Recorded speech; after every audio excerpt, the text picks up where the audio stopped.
Okay, so good afternoon, everyone, and welcome to already our last panel for the first day of this conference. So my name is Jasper Feyen. I'm a PhD researcher and teaching assistant in bioscience engineering at the University of Ghent in Belgium. And I'm also a technical consultant of this project at the moment. So I will be your moderator for the session, and the session is Technology and Innovation in Blue Carbon Research. So we spent today discussing blue carbon accreditation and policy, the why and the what. So now let's delve a little bit into the how. If blue carbon is the future, then technology is engine driving it forward. The session will go into how smart technology is unlocking faster MRV, stronger science, and real momentum toward climate impact and market readiness. So to start it off, we have a presentation by Dr. Lola Fatoyinbo, an MLK visiting scholar at the MIT Media Lab. So Lola is a forest and coastal ecologist, remote sensing scientist, and science communicator. She's a 2025-26 MLK visiting scholar in the MIT Media Lab and previously worked as a research scientist at NASA for over 15 years. She studies flooded forests, including mangroves and peatlands, from the ground and from space, with the aim of highlighting the importance of often overlooked and understudied ecosystems. Fatoyinbo has worked on characterizing the vulnerability and response of mangroves to disturbances from land use and climate change worldwide, developed new remote sensing instruments, as well as new applications of satellite data for carbon monitoring and biodiversity conservation. She was awarded the US Presidential Early Career Award in Science and Engineering, as well as the 2024 Royal Geographical Society Esmond B. Martin Prize for her efforts on merging scientific priorities with advanced technology to develop innovative applications for ecosystems science. So Dr. Fatoyinbo's work has been featured on international print and broadcast media, including the BBC, PBS, CBC, and the New York Times. Dr. Fatoyinbo could not be here today, unfortunately, so she has pre-recorded her presentation on the role of technology in advancing standardization for us. So I think we can look at the presentation.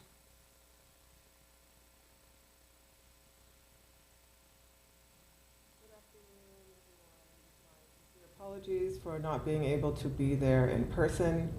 This is made even worse by the fact that I've been snowed in and we're experiencing record cold temperatures on the East Coast right now. So I'm sure that the weather is much more pleasant in Trinidad at the moment. Today I'll be talking about the role of technology in advancing standardization with a focus on remote sensing and mapping of mangrove ecosystems.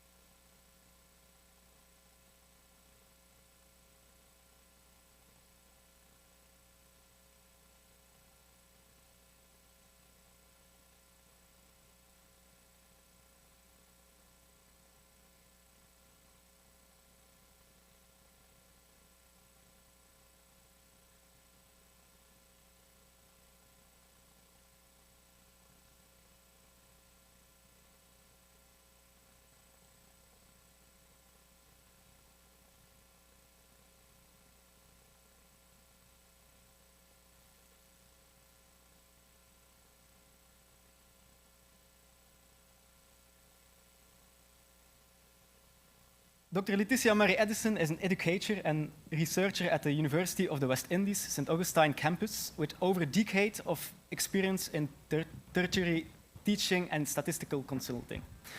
She leads award-winning projects at the intersection of AI, geospatial intelligence, and climate resilience, including the UNFCCC's climate conference, AI Innovation Challenge-winning platform, AI for SIDs. A senior fellow of the UK's Higher Education Academy and Women in Data Science Ambassador, her work spans data-driven modeling, disaster resilience, and education transformation. She currently leads an AI in climate research cluster in Trinidad and Tobago and consults on several AI-driven projects and collaborations with regional and international organizations, including IDB and UNESCO.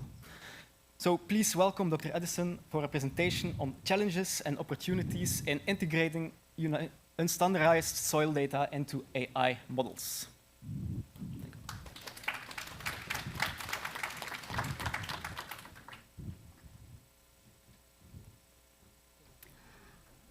Okay, just let me get the...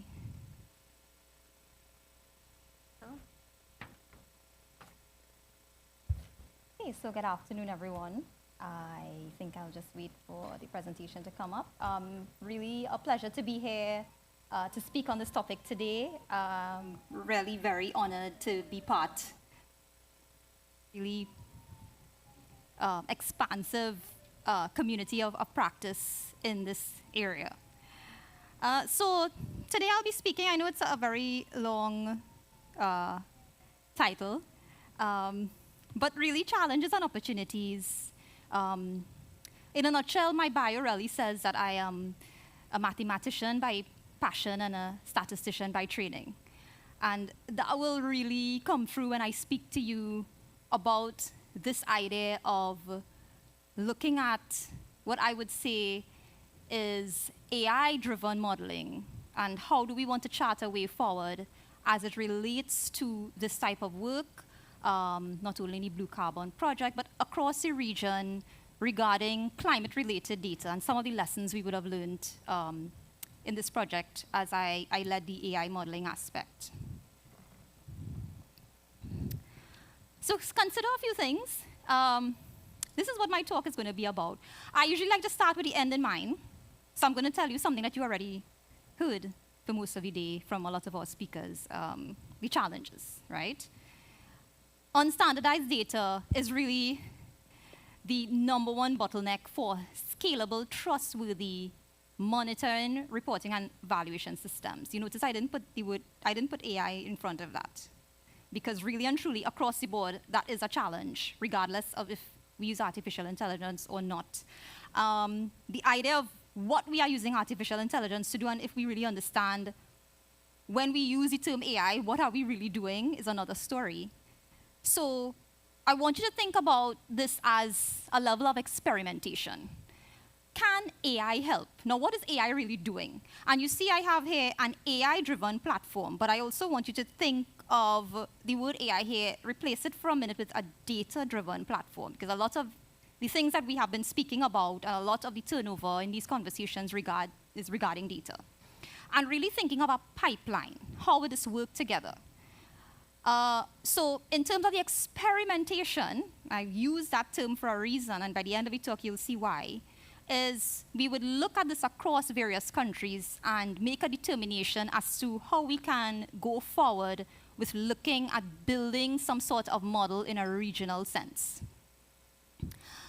Then we'll think about the key findings. Now, some of this work is still ongoing in a sense in terms of some of the turnover of the data. The majority of it has been completed in a foundational sense. And I'll be speaking about some of those aspects today and some of the algorithms that have been applied.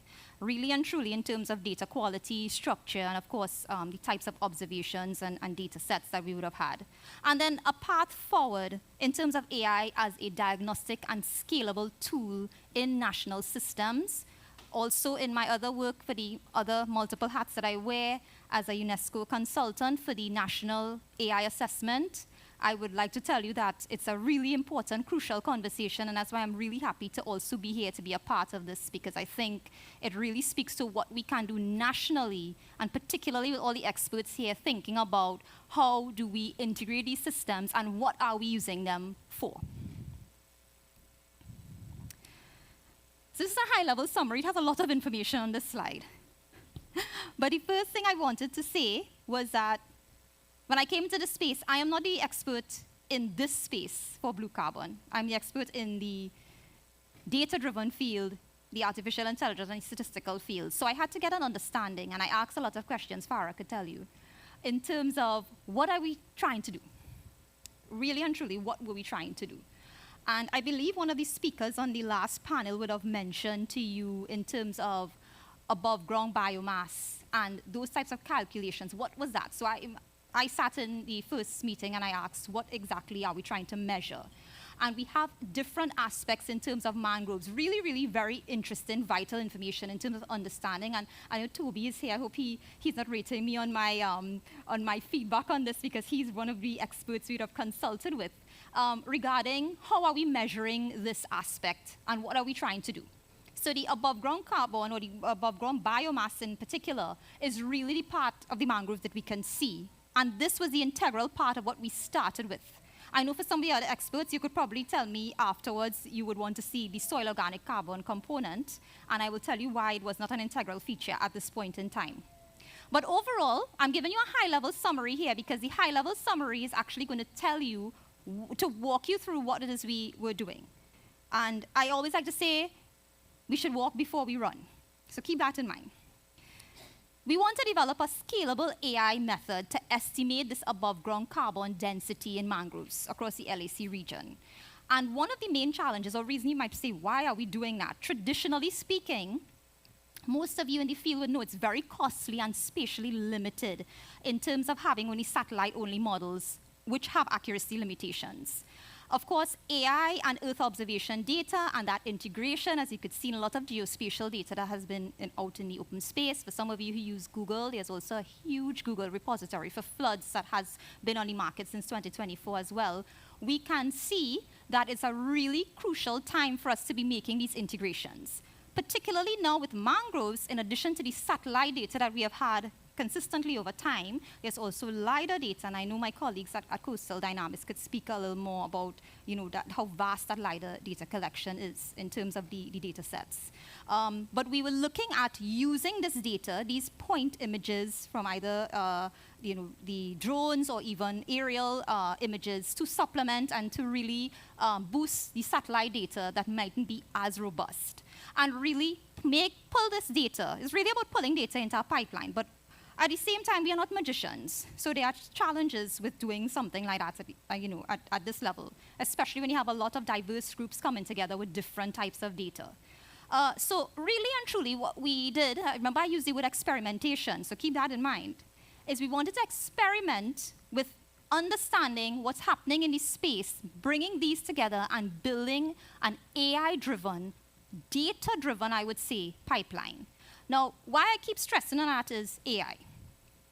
So some people think about AI as just, I go in ChatGPT and I type a prompt and I want to get an answer for something. But AI, of course, has been around for a very long time, more than 50 years. I mean, of course, our computers were programmed by this. Is actually the explicit programming. But when we think about it in this sense, what we're trying to do, I think, is some part of us wants to make the system more automated, to actually make those predictions for us and give us the answers, right? So the whole idea is we have to start with data. Now, in terms of the AI ecosystem, the subset of that we have been using to build these models is machine learning. So we are learning from the data. That's a very important thing for you to think about. Because if you have gaps in the data, as our panelists have said, if you have sparse data, if there's no harmonization, if people don't really understand what they're measuring, and that's okay. If you don't understand what you're measuring, that's a conversation as well. All of that causes issues if we want to build a model. But first, let us walk before we run, right? So the types of data that we need to think about in terms of what would have come to us would have been, okay, so we have the countries that we're dealing with. What are the data types? So we had primary sources of data. So in some cases, we would have had the satellite data. We had field plot data, measurements for this above-ground carbon biomass estimation. We may have had LiDAR data in certain aspects, depending if it was available. And of course, the country data coverage, we had over about 3. Well, of course, the countries that were mentioned. In this particular one, I'll be very transparent. We did for Colombia, Panama, and Suriname. Suriname, we're still collecting some of that, gathering some of that data. At the time, Jamaica's data, we did not include in that particular modeling aspect. And there was, of course, some hurricane damage at that point in time. Data harmonization challenges, differences in data details, formatting countries, and I think what had happened in the middle of really understanding the modeling is recognizing our diversity also brings a lot of questions, and I like to ask a lot of questions, so I recognized that we needed to do a data audit, because I think a lot of data was coming, but we need to understand how we are putting that data together for this type of workflow or AI modeling workflow. So you would say I mentioned data quality issues and harmonization, not necessarily to say there are no opportunities, but I want you to recognize what we start off with looking at when we have data. So really and truly, we had ideas of quality, variability, data quality variability, biomass harmonization.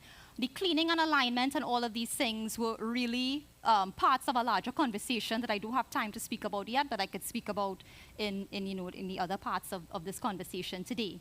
But one of the main things that I wanted you to think about, now, I'm not showing you a platform. This is the workflow. So before you go to our platform, you have to understand the inputs that you have to go into that data processing layer, and then thinking about those results and the end users. So this is a high-level idea of what it is we're trying to achieve with the data sets that we have, going from input to processing to, of course, ending up to the users. What do you need to use it for? Now, I know that diagram is a little bit small on the right-hand side, the flow of things. But this is actually our AI MRV diagnostic pipeline. This is a very high-level snapshot of what this workflow looks like. The inputs here at a very baseline level would have been that heterogeneous data, the field plots, sentinel data, in some cases the LiDAR data, harmonization and processing. You would have seen the second one is the hardest part of this, because 80% to 90% of the time we actually sitting with the data and cleaning it and transforming it and actually experimenting with the models that are being built. And third, the modeling aspects. We use some different regression type models for those of you who remembered statistics with respect to the predictions and how we wanted to predict. And then, of course, those outputs. So all of that I just said in 4 steps is actually in a very nice, complicated diagram if we wanted to publish. And the ground truthing and validation, as I say, I don't want to go too much into this to be too technical from my other background as a statistician, but in terms of the measurements, we looked at ground truthing with respect to some of the field plot measurements, of course, some of the other derived values, and of course, looking at distinctions between training and testing the data, of course. Remember, it's experimentation. And then validating that with a lot of statistical metrics between predicted and observed values. Now, this is a very high-level plot as well, just to give you an idea of what we look at when we do these things. Now, we had to first have an area to do testing with. We were very grateful to get data from Trinidad, pilot data in terms of LiDAR data from country-level data in 2014, I believe it was. And looking at some other data sets surrounding that in terms of field measurements, etc., allometric equations and these things. Overall, we were able to build a few different models. And on the screen, what I just wanted to draw your attention to were the 2 top performing models were the ones at the top, where you could see that the data points in blue were really more aligned with that linear equation there. Really and truly just telling you that the data performed very robustly for this model, and those 2 were the best performing. One of them, very fancy names, XGBoost, and Random Forest, tree-based models.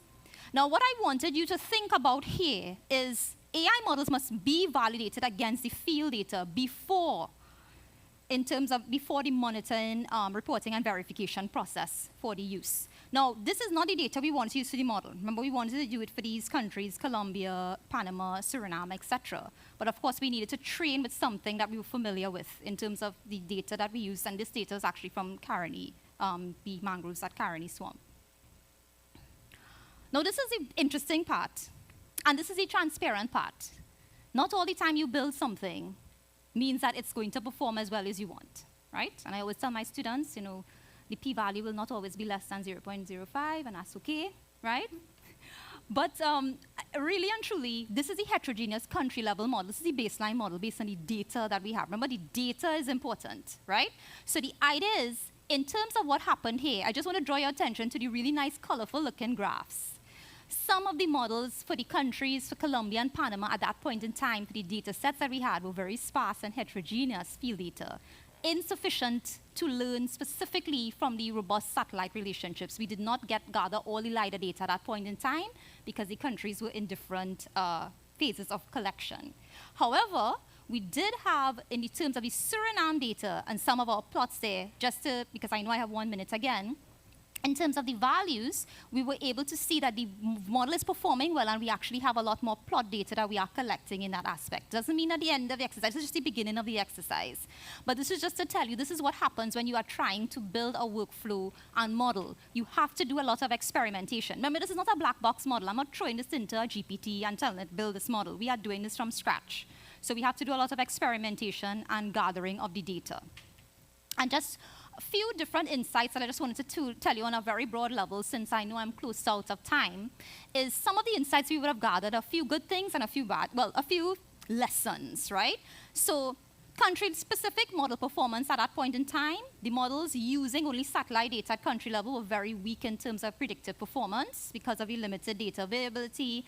Regional data pooling really had more benefits, however, because we are now also looking at a closed model with all of these country-level data together and different aspects and attributes, looking at different features. And that actually improved the model stability. And of course, the impact of these observational units, really and truly, in terms of the plots versus sampling units. I know a lot of the technical people here would be aware of those differences as well, and importance of that LiDAR-derived data for our colleagues who are collecting that very large, how many terabytes of data, very large processing. So just to kind of start to conclude, but also to give you some food for thought, lessons and opportunities. Now, the AI models amplify the data. You notice I showed you there was actually back end of what we see in terms of when we do the modeling. It's not a fancy platform yet, right? Because of the fact that we have to understand if the model is actually performing well enough before it goes to that stage. So it's experimentation.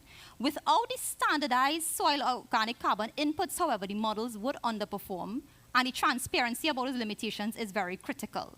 And I just want to move very quickly to the other slide as well, which actually has those 2 points, because I wanted to show you it as lessons, opportunities, and any recommendations, because I think you want to think about recommendations as well. Is that 4 main things that I think should be happening at this point in time, and these things can be happening simultaneously as we still gather more data, standardize early. So what we have to do, and I think what would have very honest experience is that a lot of people would have been sending different data sets, sometimes collected at different times. That in itself may be a challenge in terms of having all the data sets together at the start, so we should have a data campaign, we should have data management, we should have data custodians, the data governance conversation continues from even back in the day when you just did plain statistics, right? The allometric equations and metadata really should be standardized as well across the board. Adopting what I would say is a hierarchical model. Field plots, LiDAR data collection, and also the satellite data is really the only scalable pathway we have to make the data more, the model more robust.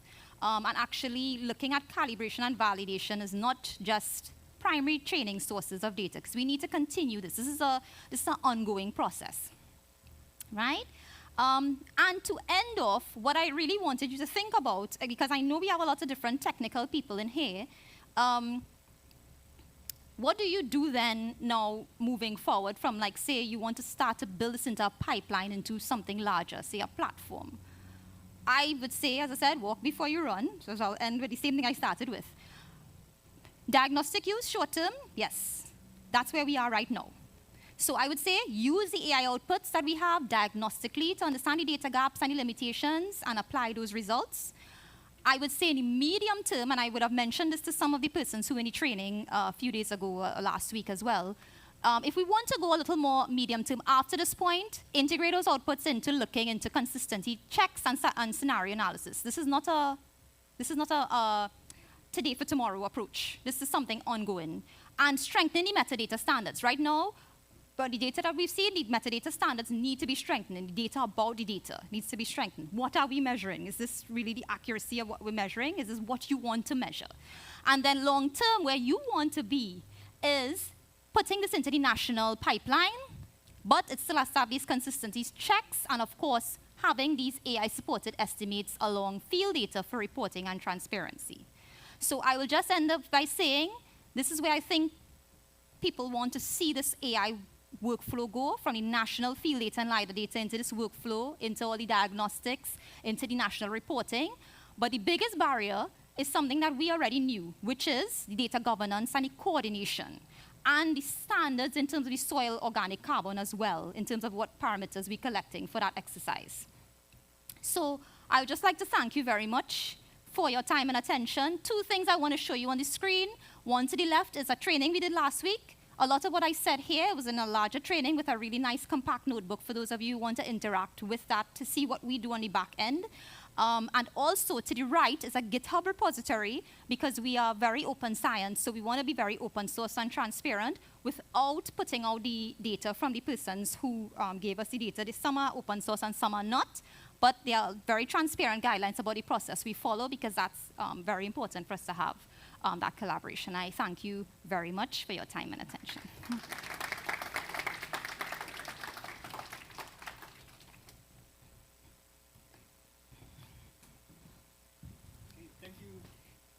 Thank you very much, Dr. Addison, for the very interesting presentation. So at the end of all the presentations, we will have a panel discussion. So if you have any questions, please note them down or put them in the virtual conference app. So now we can move to the next presenter. We will move to a presentation on Earth and AI by Dr. Johannes Krause, coastal biogeochemist and seascape ecologist at the Florida International University. So Johannes Krause is a coastal biogeochemist and seascape ecologist. He studies spatial temporal dynamics of seagrasses, salt marshes, and mangroves using remote sensing, field-based sampling, and modeling techniques. His research combines environmental chemistry, sedimentology, geospatial analysis, and time series analysis to uncover how anthropogenic impacts and natural variability affects coastal processes and biogeochemical cycles. So for that. Krause earned degrees from the University of Tübingen in Germany, the University of Glasgow, and Drexel University in the US, where he received his PhD in environmental science in 2021. Following a postdoctoral appointment with Dr.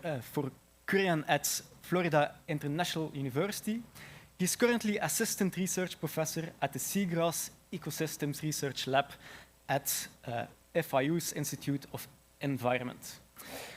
He co-leads the vegetation group of the Florida Coastal Everglades long-term ecological research sites, co-leads the project management team of the Caribbean Carbon Accounting and Seagrass Network, and works for the Seagrass subgroup of UNESCO and the Conservation International Blue Carbon Scientific Working Group. So please applause for the presentation of Dr. Krause.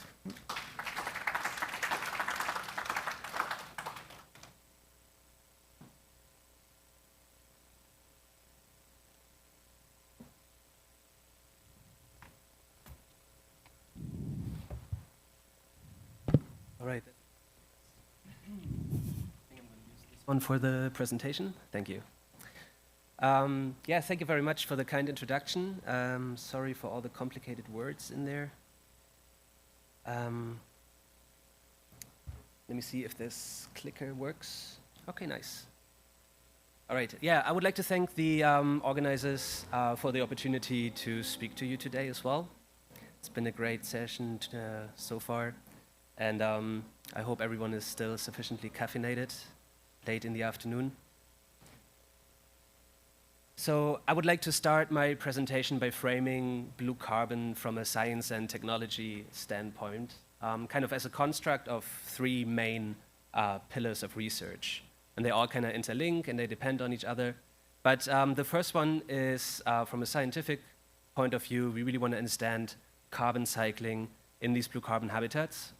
And this concerns questions like what are the carbon stocks, what are the fluxes in those systems, and what are their drivers. And so this would also include other greenhouse gases, not just CO2. And then the second pillar is building on the first one, and that's spatial scaling. So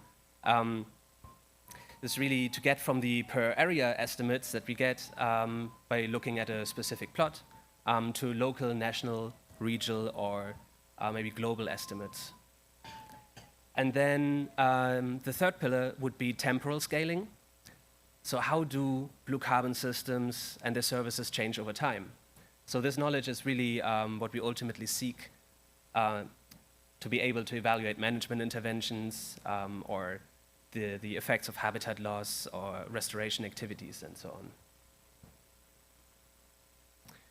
So I throw a bunch of data at you. Don't have to look at all of that, except for you crave more data, like I heard some people say earlier.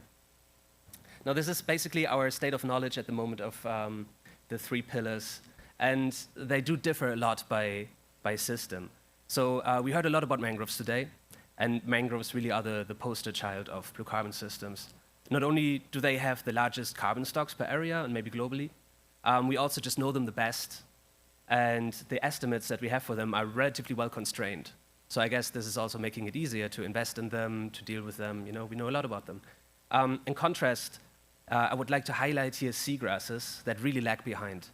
And that is because, well, they can occur underwater, completely submerged, and that makes them relatively hard to study. So what you see there, what I put in these red boxes, is just the minimum and maximum estimates that are just so broad. And that is due to natural variability in seagrasses, and also just because we know so little about them. Now, today I'm going to just introduce 2 different projects that aim at reducing that uncertainty in seagrass systems. So the first one is aiming at the first pillar, and that is to better understand carbon cycling in seagrasses, and particularly in the Caribbean, because there really is a lack of data, field data from seagrass systems. This is the CARICAS project, or Caribbean Carbon Accounting in Seagrass project. And then the second pillar, or the second project that I'm going to talk about is aiming at the second and third pillar. And this is the spatial and temporal scaling through seagrass mapping. So we currently really don't have good seagrass maps around the globe. Maybe localized in some countries, there are some, but across the board, that's really lacking. And this is where the technology aspect comes in, and I think the title of my talk in the program was something like Earth Genome, AI, and so on. Earth Genome is the NGO that we work with for seagrass mapping using AI. So I'm going to talk about that in just a tiny little bit. Now first, the CARICAS project, Caribbean Carbon Accounting in Seagrass. This has been a Nature Conservancy and Florida International University led effort. And the objectives of this project were twofold. First, we wanted to assess the variability and the environmental drivers of seagrass carbon stocks across the greater Caribbean region.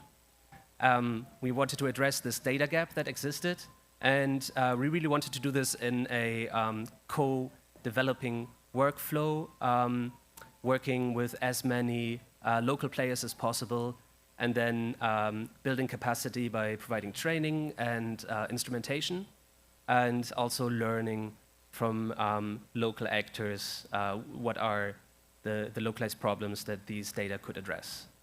And second aspect was to then map carbon stocks. The first part of this project finished, so I'm going to talk about that one, and the second one I'm going to ignore for today. So a key aspect of this project was building a regional network of folks interested in seagrass blue carbon, and that's spanning academic, government, and non-governmental organizations.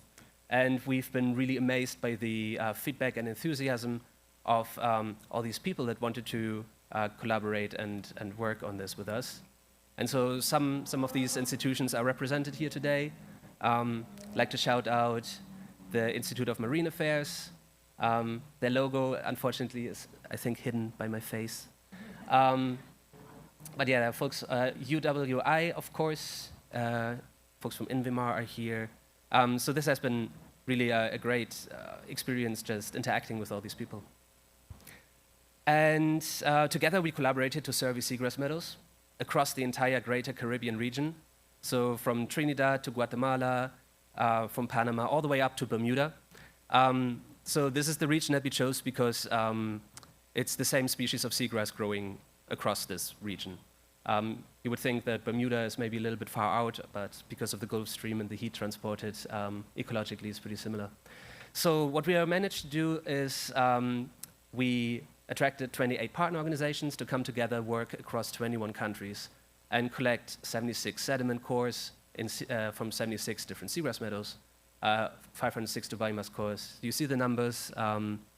It's a lot of data, and yeah, this really helped fill those existing data gaps.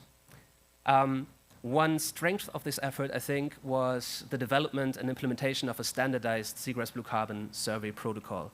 So we just heard from previous speaker the importance of standardized data, or data that are comparable, that you can feed into models together. And so the first step really was to develop this protocol, and this was applied across all sites by all these different groups with very different backgrounds.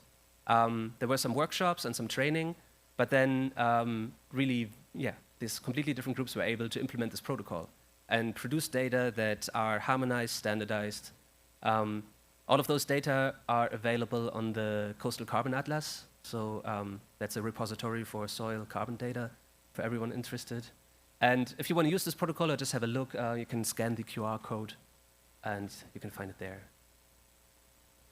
Now I'm just going to throw some results at you, and really they don't matter so much. But what I want to say is that we found that Greater Caribbean soil organic carbon stocks are much higher than the global average. So this region really is a hotspot for seagrass soil blue carbon. And if you have heard about seagrass blue carbon before, the soil, that's really where the carbon is. Seagrasses can be tiny and flimsy.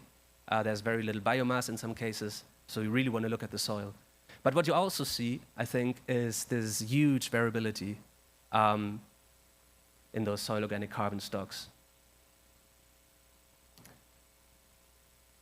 And we also looked at the drivers, so why are they so different? And what we found is that is really this interplay of seagrass traits, environmental conditions, and the configuration of the seascape, by which I mean, are there mangrove habitats adjacent to seagrass habitats? These kind of things, they play a role. And so I think what we can take away from this is that it's really not enough to just know where seagrass is and then apply a global tier 1 average value and assume that's the amount of carbon you get there. I think what we found with this is really that's very important to collect those field data. So providing the enabling conditions for this field data collection is really important in pushing seagrass forward in the blue carbon realm. So I guess that's my key takeaway here. There's a lot of need for information on the spatial context and the environmental setting, because all of that is influencing the carbon stored in seagrasses. And then really looking at that in the local and project scale, that's important. Now, let me switch gears and talk about seagrass mapping. So the second part of my presentation is going to be about the seagrass mapping blueprint. And that is a project, again, collaboration between the Nature Conservancy and Florida International University, as well as Earth Genome, a NGO that is focused on producing maps using different AI models. And all of this is funded by the Allen Family Foundation. Now, one goal of this project is to outline solution sets to the challenges of seagrass mapping through collaboration with many seagrass experts from around the globe. So we have an advisory committee that meets quarterly of like 50 or so seagrass experts, globally distributed. And then we have 4 implementation teams that are regional specific teams of experts. And we convene a series of in-person and online workshops to create this loop of feedback and uptake and co-develop these methodologies.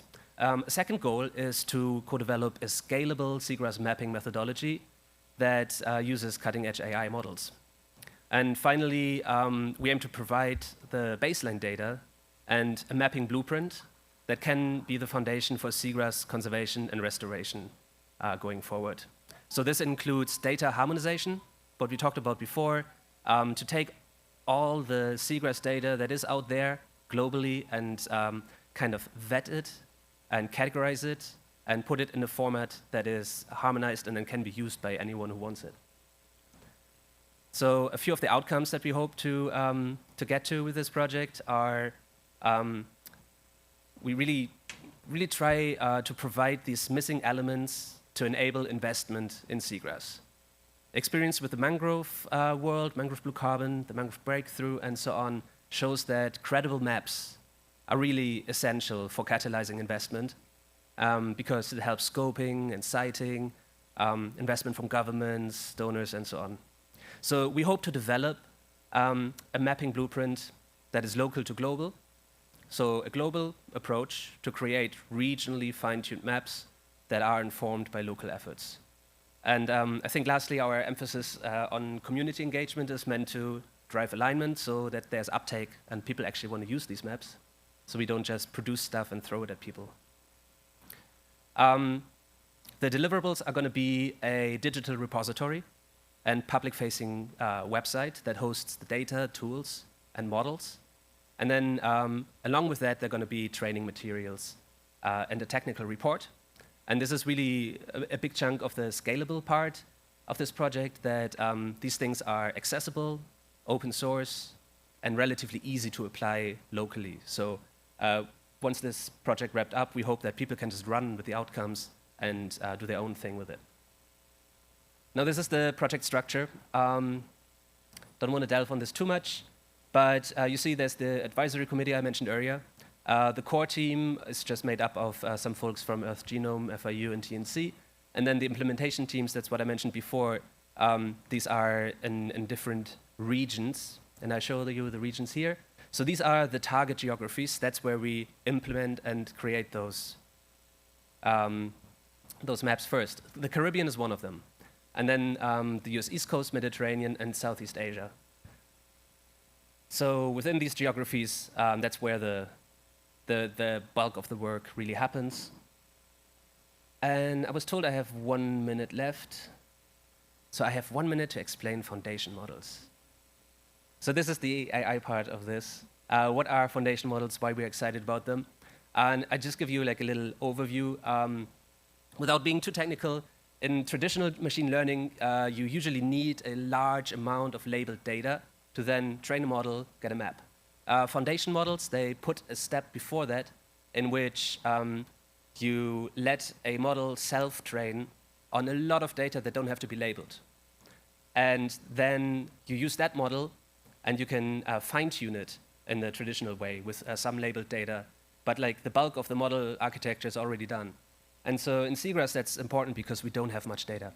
And so with just few data, being able to fine-tune these models, that's a big promise. These are a couple of examples. I think I'm going to skip over this. But Google came out with one foundation model, Alpha Earth. And that's basically what it looks like. So the idea is that you take information from hundreds or thousands of satellite images and condense the variability in them, or the information of them, into 64 numbers. And all across the globe, on a 10 by 10 grid, 10 by 10 meters, you have a vector of 64 numbers that represent the annual variability found in hundreds and thousands of satellite images. So that's really a lot of information condensed into a few things that you can handle, and that's what we hope to capitalize on with this project. So we're using those so-called embeddings to then train seagrass mapping algorithms on. So the first step has been done in this case by Google. We also test other foundation models. And the second step is then us using our knowledge and our data of seagrasses to build classifications and maps on top of this. So in the interest of time, I think I'm just going to quickly talk about limitations, because this is really important. And one main limitation is that even advanced AI cannot defy physics, right? This is really important to understand, I think. In places where you can't see the seagrass because it's too deep or the water is too turbid, you can throw the most fancy model at it, you're not going to detect seagrass. So really, AI is helping us in this case only in the areas where it can help, which is not everywhere. Then you still need to pre-process your imagery and so on.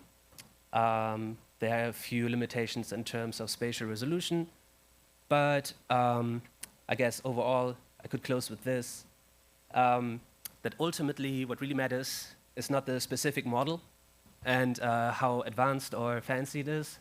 What really matters is the maps the methods and the tools that we are able to create from it, and how they are used by the community, by people who hopefully take this work up once it's concluded. I think I would just finish with that over here, and thank you very much.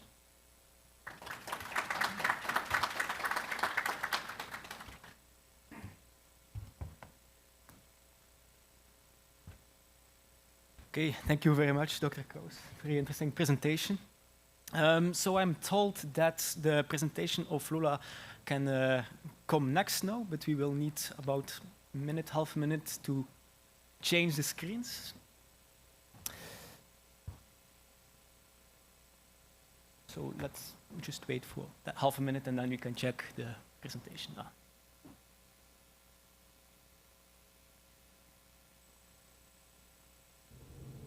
Good afternoon, everyone. My sincere apologies for not being able to be there in person. This is made even worse by the fact that I've been snowed in and we're experiencing record cold temperatures on the East Coast right now. So I'm sure that the weather is much more pleasant in Trinidad at the moment. Today I'll be talking about the role of technology in advancing standardization with a focus on remote sensing and mapping of mangrove.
It seems that the difficulties are still there, so let's move to the last speaker then of this panel, and then maybe we can come back after that.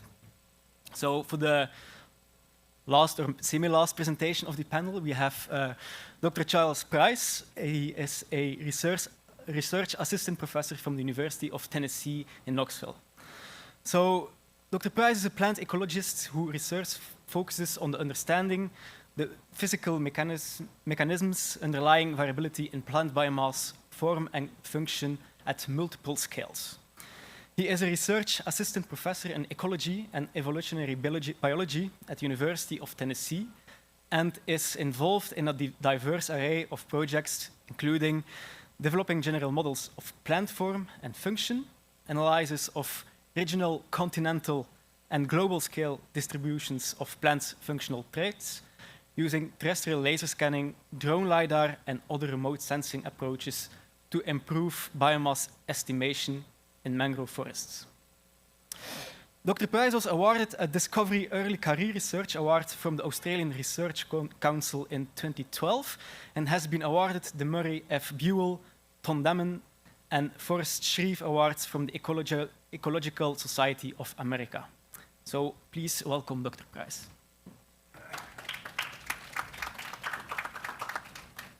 Thanks so much. I can attest to the snow. The airport was closed the day before my flight was to depart. We got a foot of snow, so I'm happy and lucky to be here. Okay.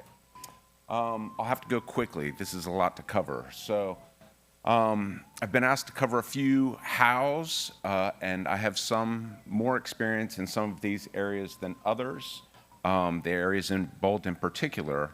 And so for the other areas, I've relied heavily on a number of published sources, particularly the Coastal Blue Carbon Manual, which is a great resource if you want any information yourself.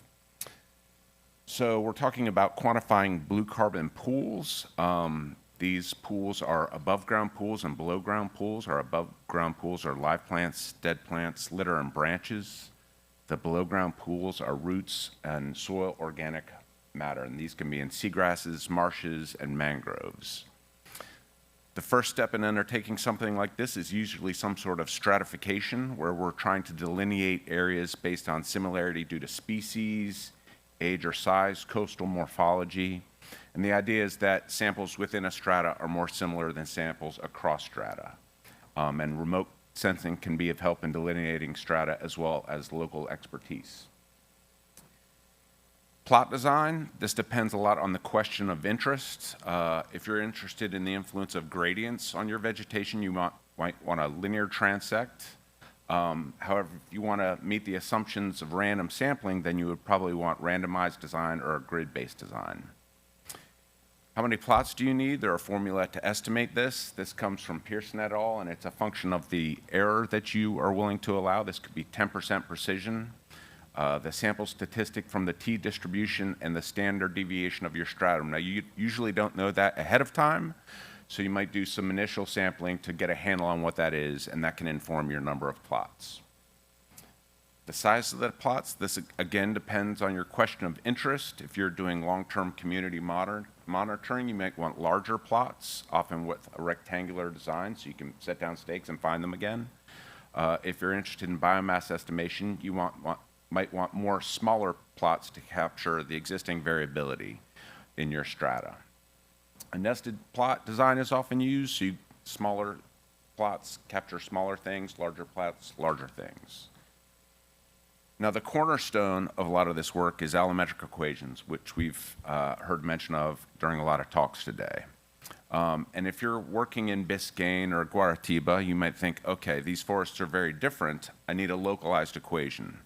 And this is a perennial question in mangrove research and research in general. Do we need local equations, or can we get away with global equations? And for those of you who aren't familiar with allometric relationships, the graph on the right is an example. You take your diameter at breast height, take empirical relationships, and that allows you to estimate your above-ground dry mass. So we had a look at this. We compiled all the data. You can see all the sites on the map on the upper right. 9 locations, 590 individuals. Anybody who was willing to share their data or publish their data, we compiled it. And then we asked this very simple question, local versus global equations. One of the first things that jumped out is a lot of these areas, the sample sizes were actually probably too low to have a lot of confidence in the local equations. Most people who've looked at this recommend between 30 and 100 individuals for your allometric relationships, so your sample sizes do need to be larger. I'm pointing out Puerto Rico because we were doing some work there, and I'm going to return to that soon, but there were just 10 individuals collected from 1962 red mangroves, so undersampled there for sure. So we looked at the ability of height, diameter at breast height, and crown diameter to predict above-ground biomass interspecifically across sites, intraspecifically across sites, and intraspecifically within sites. The highest R-squared was DBH. Height had the lowest root mean squared error, and actually the interspecific relationship was the lowest, which is encouraging for people who are using height sensed remotely. Doesn't seem to matter much what your species is. There are only 3 species in most of these systems, so I think you can get away with just height. As I mentioned, we're doing some work in Puerto Rico in the Piñones Reserve, which was next to the airport, and we learned of plans to do some clearing next to the airport. So we decided to take advantage of a bad situation and to make a very long and paperwork-laden story short, we collected trees there. They have to keep the trees from clipping the airplanes as they're landing, so they're going to clear them anyway. So we went in and spent 2 weeks clearing mangroves. Here's some of the team. We did collect prop root mass. This helps you to appreciate how many individual little prop roots. Those are 3 small trees, hundreds of little prop roots going into the ground. This is hard work. Wood cores for density estimates. The tree on the left there, we lack trees at the large end of the continuum. We happen to collect we didn't know it at the time, but the largest white mangrove that anybody has collected. And it's not that big, so we need bigger trees. We had to be opportunistic. There were some termite mounds growing on some of the trees that we were after, so we decided to knock those termite mounds off. The termites weren't too happy, but as I mentioned, this tree was going to get cut down anyway, so sorry, termites. Taking one for the team. We again asked the question of local versus global equations. The local equation outperformed the global equation, but only marginally. Simply measuring the DBH of your trees, irrespective of species in these forests, increases your error by less than 1%. So this suggests that you can get away with using global equations, at least with the data that we have so far. I consider this question partially resolved, but more data always helps. Oh, and I'll mention that that's the only field-based allometric data for Conocarpus erectus. So if you have this in your system, this is the paper if you want to put estimates on the biomass. We've had another look at this using mixed effects modeling. We're getting into the nerdy part of this stuff now. We use fixed effects, 10 different sites, 710 individuals, good representation across the 3 species. Our fixed effects were DBH height, canopy diameter, and wood density. Our mixed effects were site and species, 5 different statistics, 112 different models. And the best model is a local model with mixed effects using DBH height and canopy. So more information is better, but again, if you simply measured the DBH of these trees, irrespective of species, you're only adding 380 grams of error per tree. So you have to weigh the cost of obtaining all that information versus simply just measuring the DBH of your trees. It may be that just simply measuring the DBH of your trees is preferred because you can measure a lot more trees. Okay. This paper has been submitted. There will be a preprint online within days. So, yeah. So returning this question of local versus global equations and the Biscayan versus Guaratiba example. So if you're in these forests and you collect these allometric relationships, you say, well, clearly these two things are different when we look at our regressions. But I think what's going on is that you're sampling from different parts of the same curve. And so what we stress in these papers is if you're collecting data, in Biscayne, the trees don't get that big. So you can only go so high. But if you're collecting in Guaratiba, if you collect at the lower end of the size spectrum, which people often ignore because they don't constitute that much of the biomass, but it helps us to get at this question of whether or not there's a universal curve that these things obey. Oh, sorry. Soil carbon protocols, usually 3 plots per stratum. You want to quantify soil depth. You're taking cores. You measure your dry bulk density, soil carbon content, using an elemental analyzer or loss on ignition. And these are hugely important. Other people have mentioned this. Constitutes 50 to 90% of the organic carbon in the system in a lot of these places. So very important, easy to ignore, hard to collect. Dead trees, down wood, and litter. A lot of times people use some sort of decay status to estimate the contribution of dead trees. We're actually working on an allometric approach to this. Transects to quantify the dead material, dead branches on the floor, and litter fall traps, or sometimes people simply just rake the leaves up to quantify the contribution of the litter. So a lot of what I've talked about so far are kind of traditional approaches, forest mensuration approaches to quantify these things. There's a lot of interest in using remote sensing because these systems are hard to work in. If I don't look back here, my time's unlimited. So we've been using terrestrial laser scanning and LiDAR, above ground terrestrial LiDAR, drone LiDAR, and below canopy using terrestrial laser scanning. At a number of sites throughout Florida and Puerto Rico. This is funded by the U.S. Forest Service, so it's within their umbrella. 43 different plots, 354 different scans. A lot of them are very small. We work in heavily disturbed systems. Hurricanes have hit most of these places. There's a lot of understory growth.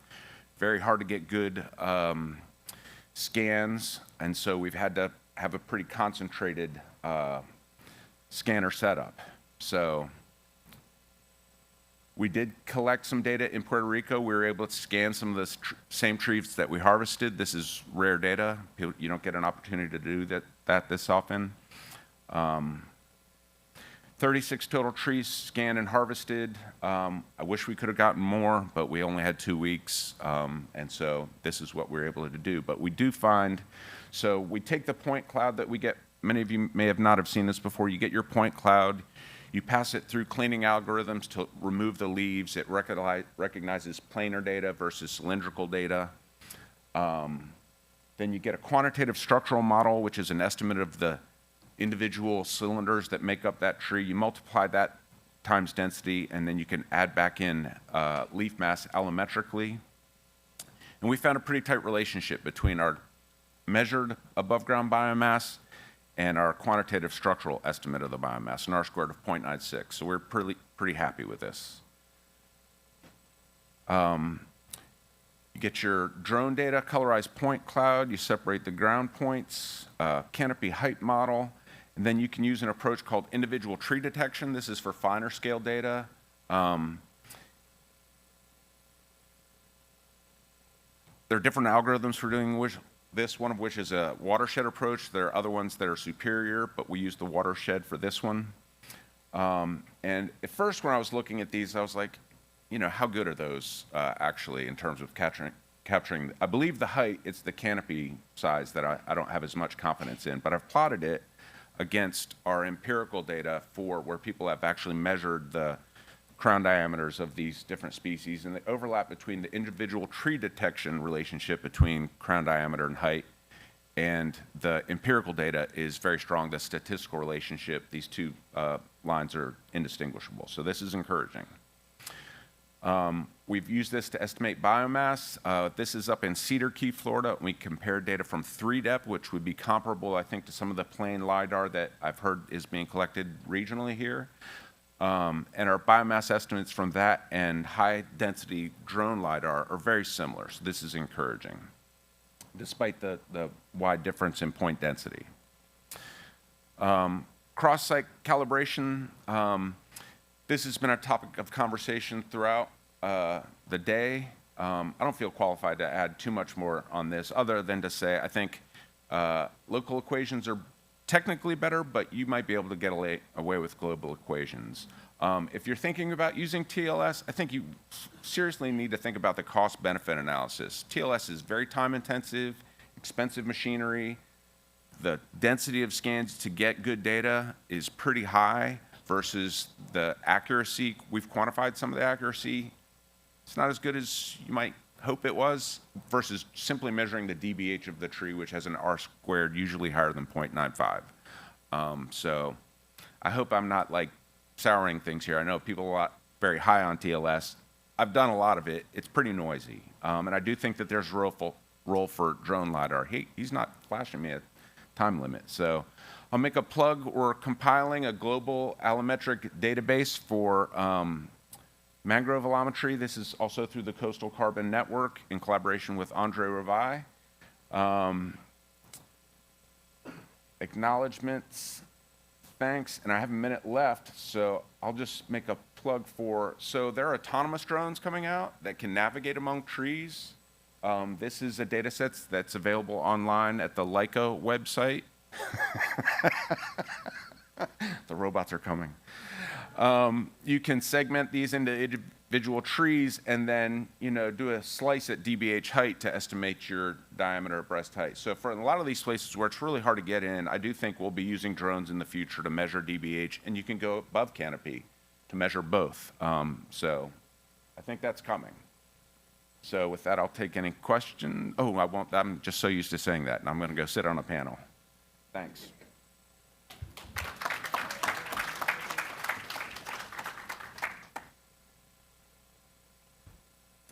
Okay, thank you very much for the presentation. Unfortunately, we cannot run the presentation of Dr. Lola, but I've been told that the presentation will be uploaded to the YouTube channel of the conference, so I'm sure that will be shared with you as well after the conference, and then everyone can also watch the presentation there. Good. Let's move over to the panels and the questions. So again, I would like to remind you that you can always share questions on this virtual conference app or ask them in a minute. let me maybe start off with a very classic question myself. So this morning I learned that we have to spend about $4 billion by 2030 on wetland and mangrove-related projects, if I can say it like that. In your field, on what would you prioritize that potential extra money? Like, on what would you spend it, or would you advise to spend it in terms of new technology? Anyone who wants to start? Hearing me? Compute power, especially for these AI models. We really would need a lot of compute to be able to be more resourceful. And I think, as the speaker mentioned, in terms of even going towards building foundational models, a lot of computing power is generated, especially if you want to go to build these larger models, these frontier type models. So on the end of also trying to balance the environmental aspects, because of course I know we want to also fund other projects like these to be able to do more data gathering. I think if we want to build larger AI pipelines as well, we also have to think about the resources that will be required to go into building those models. It's not just building a model and putting it out there. There's a lot of computing power to be able to run these models over time. Even now when we experiment with them, so on a larger scale with like data centers and these things, I think that will be a consideration as we go along in this type of exercise. Yeah.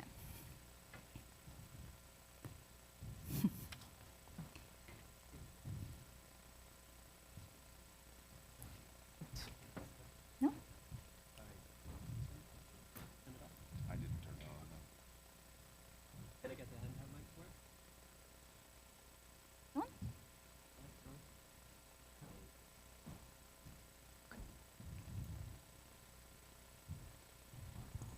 Okay.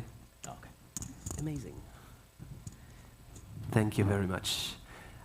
Yeah, maybe to add to that, I think one piece that is missing specifically for seagrasses is understanding the attitudes of communities towards seagrass and how people think seagrasses might enrich their lived experience.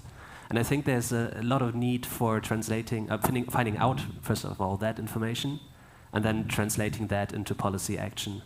I think from the technology side, it's not that bad. Funding is all right. There's a lot happening in the space, a lot of tools coming out, and of course it's true, data-hungry things like AI, they require money and energy and so on, but the example that I presented, Google's foundation models, they're available to everyone for free. So I think really there's a need for investment into bridging what seagrass science finds and how do we get people on board that live close to seagrasses and maybe have like this bottom-up drive for policy then that helps us conserve those meadows, restore seagrasses and so on. Hello. Oh, it's working. I thought Johannes made a very good case that seagrasses are understudied, so I think putting money towards studying those, I agree that mangroves have been much more investigated. If we were talking about mangroves, I'd buy one of those fancy drones, and we're trying to. And I also think we need to collect some large mangrove trees. We're relying so much on these allometric equations to predict biomass. And the data's good, but it's not great because it's so hard to collect large trees. And the places that they grow, I'm not sure they have the ability or not the ability, but they may not know that the large trees haven't been collected. So it's a missing piece of the puzzle, I think. Yeah. Okay, I also see that we have some questions that are put in online. So two for you, Dr. Price. So the first one is, how does the algorithm detect tree crown edge for individual tree calculation? So it's something called the watershed algorithm, and so it looks at the point cloud, and if you can imagine the surface of a tree, if you flip that over and you fill it with water until it starts to spill over into the adjacent watershed, that's how you delineate the crowns. And if you stand looking in forests, they overlap some, but they don't overlap that much. And so I think it does an okay job of delineating crowns, but not perfect for sure. And it needs some more empirical validation. And is it fit for also the crowns underneath the ice canopy? No, Or is that's it- an important point Yeah. because it's not seeing the below canopy. And so you need some sort of correction factor for the biomass that's being missed there. And that's going to be more important in systems that are disturbed where there's a lot of understory trees. But in closed canopy forests, I think it captures a lot of it. And then another question for you, Dr. Price. Did you have the opportunity to collect roots to improve BGB equation, so below ground biomass equations? We did. We collected prop roots to the ground level.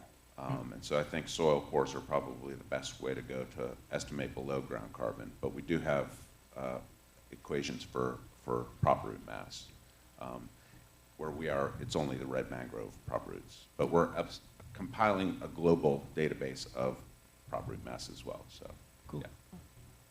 I definitely want to see that database as well, because we need it. Then I see one more question on the screen for Dr. Johannes as well. Could one solution to the turbidity be AI assessing a continuous satellite shots or video feeds of the areas with turbidity to see times of less/no turbidity? And then an example, so for example, times of days, seasons, and so on. And then models can be run on the less turbid imagery. I hope that was clear. But Yeah, excellent point. That's what I tried to allude to when I said that image processing is still absolutely essential. The model is going to give you the quality out that comes in, basically. If you feed it poor imagery, then you get poor results. AI is not going to get around that. In this specific case, what we're doing is usually we compile satellite images from one place over, say, 1 year or so. Gives us a few dozen images. And then there's different types of algorithms we use to get the clearest water images out of that. And that can be done in many different ways. For example, we could take all the pixel values and take a median, or we could take the brightest, or whatever corresponds to the seafloor. So they are like technical ways of getting the clearest images. Usually what we run those models on are not actual single photographs. They are compilations that take in a lot of different satellite shots. And trying to get the least turbid ones, or the ones that show the deepest areas, that's usually our goal. yeah, and maybe a question for myself as well. So you have a lot of new radar satellites also flying around. I don't know if it's useful for seagrass. Does it detect, or can you be used, or not? Yeah, that's really one of the problems of seagrass world is a lot of the nice and fancy techniques that work on land we can't use because of attenuation in the water. Radar doesn't really penetrate deep in water.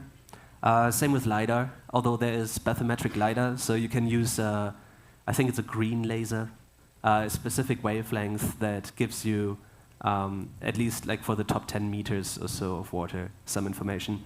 But yeah, we're really limited by this. So the more technical solutions that come in, maybe that are analogous to flying drones through a mangrove forest, are autonomous underwater gliders that are outfitted with sonar or acoustic methods that don't rely on light. But yeah, these things are expensive. Not that many people can produce them, use them, and currently that's out of reach for deployment on a global scale or so. But there are specific countries that actually use these kind of methods. France, Italy, some of the really well-funded places, they use these acoustic methods to map all the seagrass and produce super high-quality data. But yeah, you need to invest a lot. Okay, nice. Okay, then I will look into the room to see if there is any audience questions. I see that we have 5 minutes left. So, Farah, do we have a mic?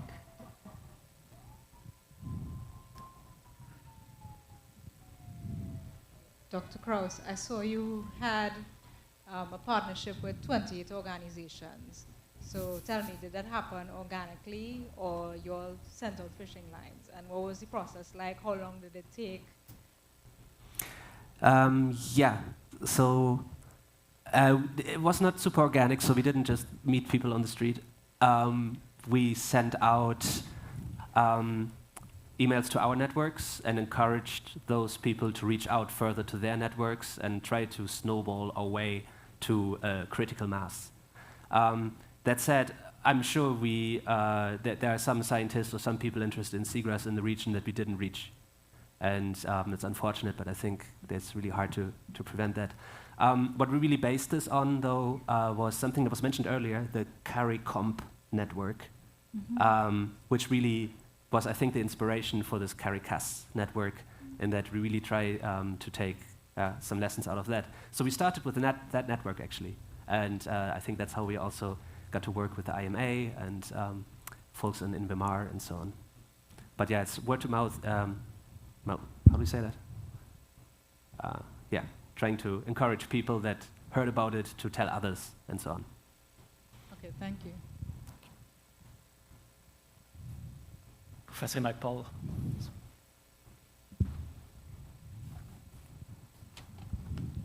Thank you. My name is Naipaul from Suriname. I'm interested in, indeed, the seagrass. Suriname has turbid water. You can't see it, actually nothing. But I've seen grasses on the mud flat and the mud bank. Do you have data on it? And what kind of grasses are they? Can they belong also to the seagrasses or not? Yeah, thank you for that question. Absolutely. So those seagrasses, we like them because they are emergent and we can see them. There are people that map them. You can map them via a satellite. Somewhere earlier today was a mention of Nick Murray's data set of tidal. I don't know who talked about it, but there are those data sets out there. Those seagrasses are great, and even if they're gone, those mudflats oftentimes still contain a lot of carbon. So there's this drive of people to say, hey, let's include mudflats into blue carbon systems. Yeah, absolutely, super valuable systems. A lot of people don't really care about them so much. But especially for people that are gleaning mussels, or it's a lot of like sustenance fisheries oftentimes in those meadows. I don't know about Suriname and other places of the world. So those are super important places, and I think they are undervalued, and we don't pay enough attention to them.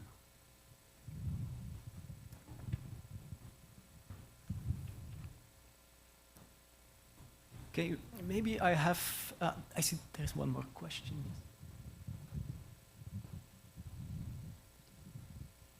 Hello, thank you. My question is for Johannes, Dr. Johannes. When do you talk about the soil segresses, is possible compare this definition with the soil science in the terrestrial ecosystems? I'm not sure I clearly understood the question. Comparing the soil.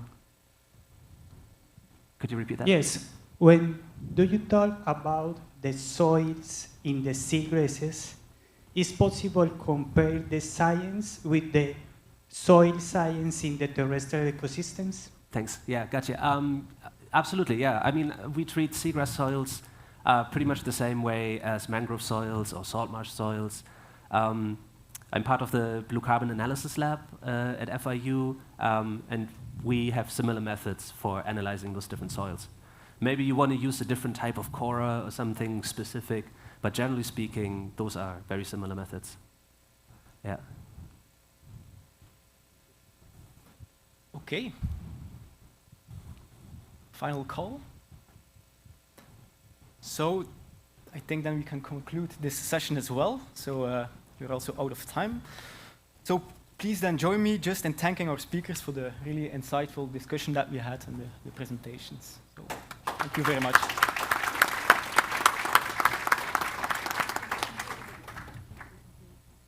And I get the good news that we also can play the video of Lola. So let's finish with that. Good afternoon, everyone. My sincere apologies for not being able to be there in person. This is made even worse by the fact that I've been snowed in and we're experiencing record cold temperatures on the East Coast right now. So I'm sure that the weather is much more pleasant in Trinidad at the moment. Today I'll be talking about the role of technology in advancing standardization with a focus on remote sensing and mapping of mangrove ecosystems. So today I'll be talking about different remote sensing and Earth observation data sets that are used for measuring the 3D structure of mangroves for carbon stock accounting. And I'll also be talking about how these can be applied to management and evaluating drivers of change, such as cyclones and tropical storms. So why do we care about three-dimensional structure in mangrove forests? Well, that's because if we have a data set that gives us the three-dimensional structure, we can use that to estimate the height of the trees. From that, we can then also calculate what the biomass is, and finally, the carbon stocks, or how much carbon is stored in the ecosystem. It also gives us an understanding of ecosystem condition. We can try to understand which areas are intact, versus which areas might be degraded. It gives us additional information on the types of ecosystem services, the environmental drivers, and also a lot of really important information that can be used for management and for restoration. And I just think that having this type of data is especially important when you work in a mangrove ecosystem. If any of you have ever been in a mangrove, you know that they are really challenging to work in. You have roots everywhere, it's wet, it's muddy, and in order to get your measurements, here I'm trying to get a DBH of a tree, you often have to climb over the roots. Sometimes you have to climb under them, or you have to climb over them to get underneath them, which is what we also had to do here in this example. We were trying to collect a soil core, but had to climb over and underneath the trees in order to be able to get there. So I think having access to really high quality remote sensing data sets and maps is really, really useful and important, especially in mangrove ecosystems. So most of the data sets and technologies that I'm going to be describing today are from what we call active remote sensing instruments, such as radars and LiDARs. So these are technologies where a pulse of energy, either a laser or a microwave, are shot out from the instrument, and by measuring the time that it takes to get back to the instrument, we're able to calculate how far away the target is. And in the case of forests, we can then use this to estimate the height of the trees. And once we know the height, we can calculate the volume, the biomass, and how much carbon is stored in the trunks and branches, which we can then also collect to also compare to what we've collected on the ground. And by combining these different data sets, we were then able to produce the first global map of mangrove canopy height and biomass and carbon stocks, and at 30-meter resolution. So this data really highlighted the wide range and structures that mangrove forests have globally. And it also allowed us to discover the tallest mangrove areas in the world, where trees reached up to 65 meters in height. There were two main areas in the world where these trees were found, and that's in Gabon in Central Africa, and also in Colombia on the Pacific coast.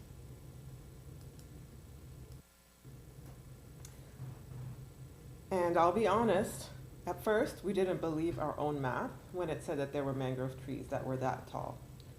So we actually went to Gabon in person, and we had 3 different people measure the same tree from the ground, just to make sure that we were right in what we're measuring, and we were. And in the following year, we then also brought a terrestrial laser scanner with us in order to get a better estimate of where these tall trees were and how many of them there were. So here I want to show you what that TLS data looks like and how detailed it really is. So what you're looking at here are billions of laser shots that are giving us the exact measurement of the environment around it. You can even see leaves. So this makes for great animations, but it's also really important because it allows for more accurate and more efficient measurements of things like diameter, breast height and biomass of the individual trees and entire patches of forest. So back to the global map. With this data that we have now, we were then able to look at what the average height was of mangroves globally, for example, which we found was only 5 meters. And of course, we have standardized biomass and carbon stock values for every country. But I think actually that one of the most valuable applications of this data is to inform field measurements and to plan forest inventories. Because as mentioned earlier, working in a mangrove is really tough, and often areas are just inaccessible. But we have used this data to develop a more efficient stratification design for inventories. Essentially, this means that we take into account the size of the trees in terms of their height, and also the numbers of plots needed for each height class. And by knowing what the height distribution is before going into the field to collect forest inventory data, we can then adjust the number of plots that we need to put into each height class and have a more efficient inventory. So this is something that we did in the Gabon estuary, for example, as I'm showing here on the left, where we had 2 main blocks where we were taking measurements. One was a block where the trees were mostly short, and that was actually the height distribution for most of the Gabon estuary. But then there was also a section of the forest where you had really tall trees, and we were able to put in a few plots that were representative of those height classes as well.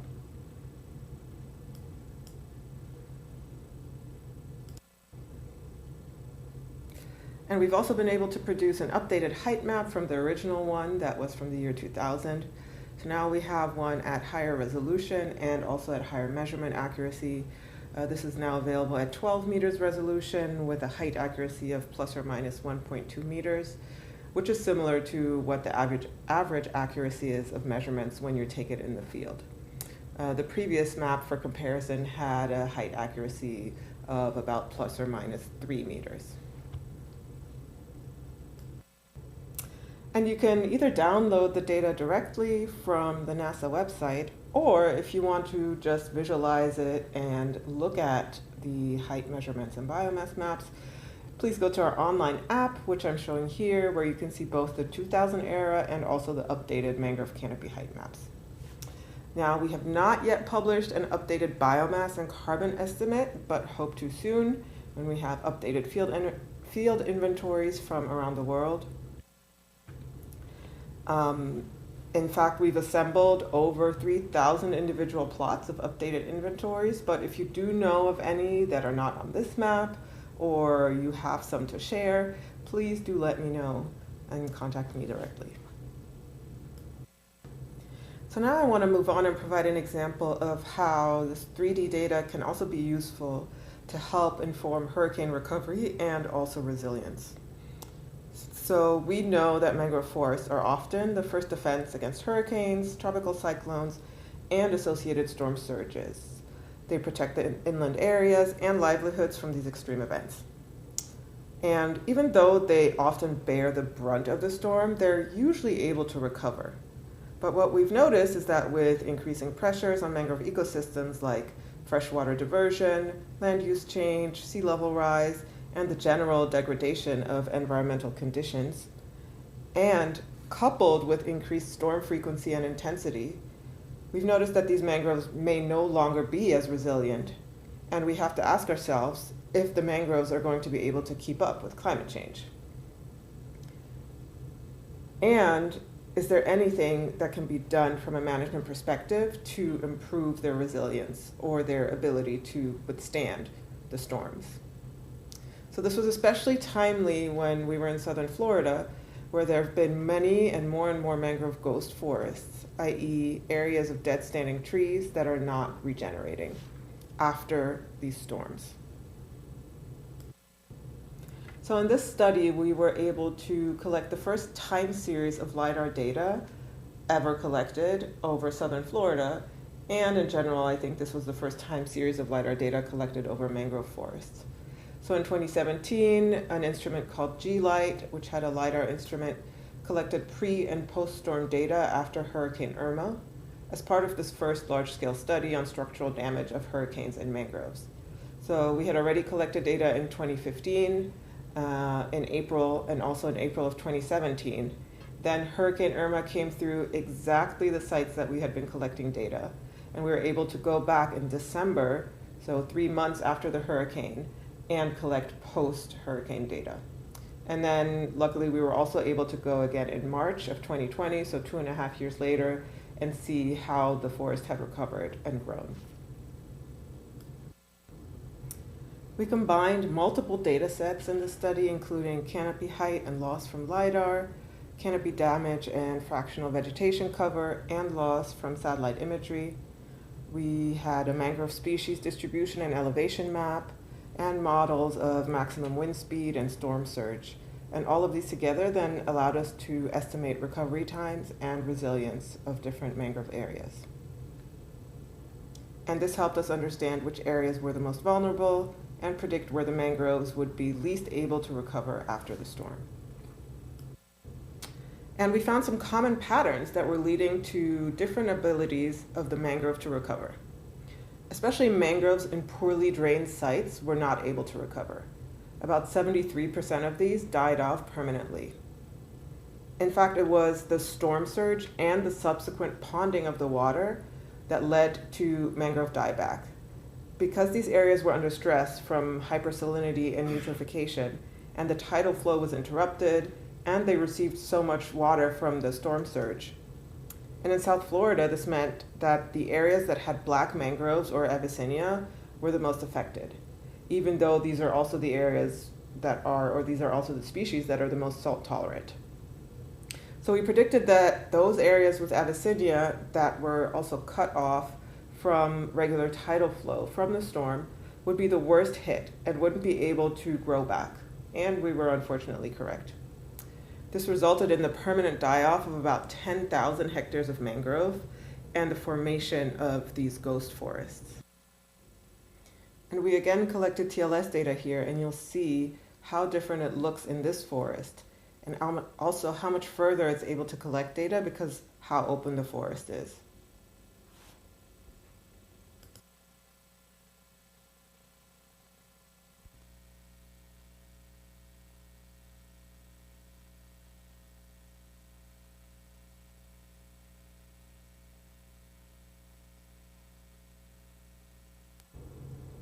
Now, most of the mangroves in Everglades National Park and in southern Florida were able to recover after the storm, but we did measure the single largest mangrove dieback event ever recorded at the time.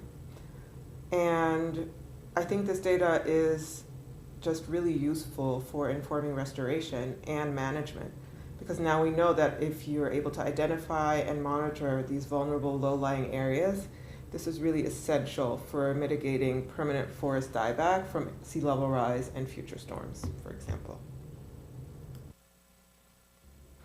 And if you're interested in these types of data and applications, my team recently worked on a series of remote sensing tutorials specifically made for mapping blue carbon ecosystems, and you can find them on the NASA RSET website that I'm sharing here below. And with that, I would like to thank you for your attention.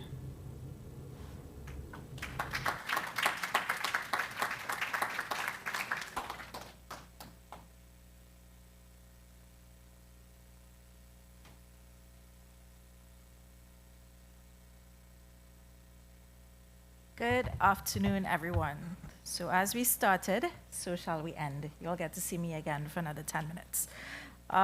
So right now we're at 4:18, and I must commend all the contributors for bringing us closer to our end time as we originally planned. So give yourselves a round of applause for that. So my job this afternoon is to briefly summarize some of the key themes that came out of today's discussion. So I'm going to look at a thematic approach versus highlighting what each contributor would have focused on. So one underpinning theme that came across from the first to the last would be the importance of robust science to underpin any investments. And we were able to see that both from the application perspective as well as the fact that the accreditation bodies are looking for better science as well. So there's a market case for it, and we're on our way to providing the supply for that. As far as we try to build the science behind it, there are also new methodologies that are coming up. So there are always opportunities for advancement. Our last session this afternoon really highlighted not only how technology can enhance what we're offering, but also explore new territories such as seagrasses. And also that, that there are different ways of tackling the same problem, which is always, I imagine, exciting for the scientists in the room. The other issue is that the financing gap is real, but there's hope, because we got a call for a pipeline of projects from many different speakers today. So that leads me to the next key point. So there were 3 Ps that came across to me. So we're looking at policy and policy instruments that are clear as a key building block. We discussed the importance of carbon tax, for instance, but also policies regarding benefit sharing. So that came up even more prominently in this conference compared to the conference that we had in Colombia last year, where there are lessons to be learned from, let's say, countries like Brazil and Colombia, where there are laws and guidelines concerning benefit sharing, because the reality is we all want high-quality blue carbon projects, but it really only resounds when the people who should be benefiting from the projects are really deriving the benefits, and it should, of course, try to be more than, what is the figure, 12% from what I understand, and that's a maximum. The other P would be that we need to be pioneers in the space. We need to break some barriers. We need to be brave. We need to be agile. So we need to be first adopters and kind of push the bar a little further than we are at this point. And the third P I mentioned already, which is that there's a clarion call for a pipeline of projects. And we don't have to start from scratch. We already have some leaders in the space. Antigua and Barbuda were mentioned in particular, as well as countries like our colleagues in Colombia, who have been able to access financing and make the investments where they are most needed, specific to the country context. One of the key challenges that came up, which interestingly was not as pronounced in the last conference that we had, was that issue of land ownership, which is directly linked to the ownership of benefits. And it was very insightful to have a legal perspective behind it, because it's a new skill set that we brought into the room to really talk about these are the nuts and bolts and these are the challenges that we're facing. But at the same time, they're not insurmountable because we have cases where it has worked. Yes, so those are my very high-level notes from today's proceedings. I hope I was able to capture the main points. So, yeah, so it went only about 7 minutes over the scheduled time. So I thank everyone. Please get home to your hotels safely. For those who are visiting, there are lots of carnival-related activities that are taking place. Feel free to venture about Port of Spain very carefully and safely in groups, and try to get the vibe of Trinidad as we prepare for Carnival. So thank you once again, and we look forward to spending more time with you all tomorrow. Have a great afternoon.